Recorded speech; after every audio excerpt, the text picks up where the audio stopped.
உலக தமிழ் நெஞ்சங்கள் அனைவருக்கும் வணக்கம். இன்னைக்கான இந்த வீடியோவில் போகி அன்று எந்த வீட்டில் இதை செய்கிறார்களோ அவர்கள் வீட்டு தெய்வம் அவர்கள் வீடு தேடி செல்லும்.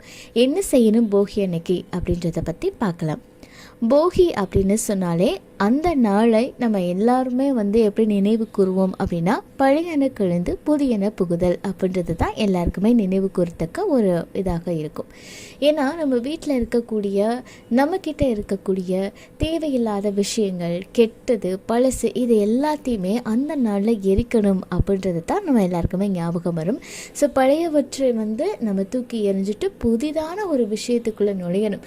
அது வீட்டில் இருக்கக்கூடிய பொருட்கள் மட்டும் அப்படின்றது கிடையாமல் நம்ம கிட்ட இருக்கக்கூடிய சில கெட்ட விஷயங்கள்லாம் இருக்குங்களே, கெட்ட புத்தி, கெட்ட எண்ணங்கள், போட்டி பொறாமை, இந்த மாதிரியான விஷயங்களையுமே அந்த போகி அன்னைக்கு இந்த தையிலிருந்தாவது இதெல்லாம் நான் செய்யாமல் இருக்கணும் அப்படின்னு சொல்லி நம்ம மனசுக்குள்ளே இருக்கக்கூடிய அழுக்கையும் வெளியேற்றக்கூடிய ஒரு நன்னாளாக பார்க்கப்படுகிறது. இந்த நாளில் நம்ம வீட்டு தெய்வம், நம்மளுடைய குலதெய்வம் நம்ம வீட்டில் எப்போவுமே இருந்து நம்ம குலத்தை காக்கிறதுக்கான ஒரு எளிமையான வழிபாட்டு முறையை பற்றி தான் நம்ம பார்க்க போகிறோம். இதை பிரம்ம முகூர்த்த நேரத்தில் நீங்கள் செய்யலாம். ஒருவேளை முடியலை அப்படின்னா அது பிரம்ம முகூர்த்த நேரத்திலிருந்து ஒரு 7 மணி வரைக்குமே நீங்கள் செய்யலாம்.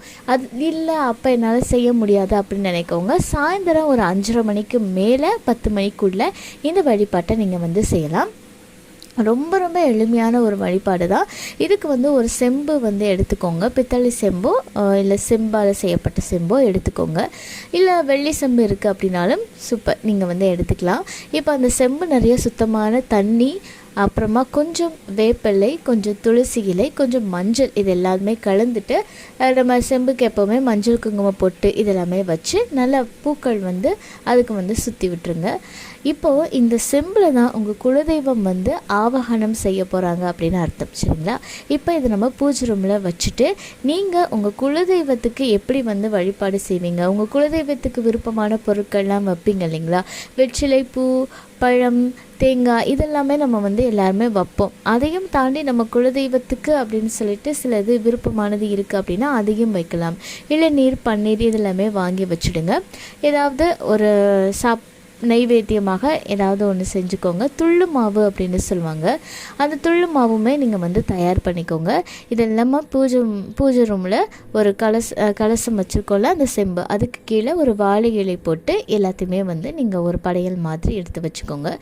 இந்த நேரத்தில் உங்கள் குலதெய்வத்துக்கிட்ட மனசார உங்களுக்கு இருக்கக்கூடிய கஷ்டங்கள் எல்லாமே தீரணும் அப்படின்னு நல்லா வேண்டிக்கோங்க. அன்னைக்கு வீடு நல்ல நறுமணத்தோடு இருக்கணும். அதனால் நிறைய சாம்பிராணி, பத்தி இதெல்லாம் போட்டு நல்ல வீடே கமகமன்னு இருக்கிற மாதிரி பார்த்துக்கோங்க. அப்புறமா உங்கள் குலதெய்வத்துடைய பேர் என்னவோ அந்த பேரை மட்டும் நீங்கள் சொல்லிக்கிட்டே இருங்க. சொல்லிவிட்டு ஒரு 27 தடவை சொன்னதுக்கப்புறமா மனசார வேண்டிட்டு நீங்கள் தீபாராதனை காட்டிடலாம்.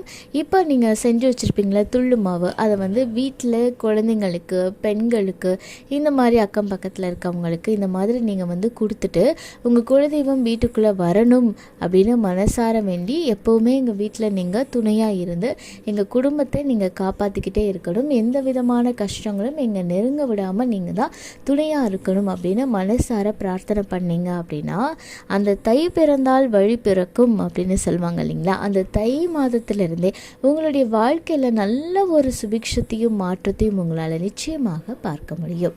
இந்த தகவல் உங்களுக்கு பயனுள்ளதாக இருக்குது அப்படின்னா மறக்காமல் உங்கள் நண்பர்கள் கூட பகிர்ந்துக்கோங்க.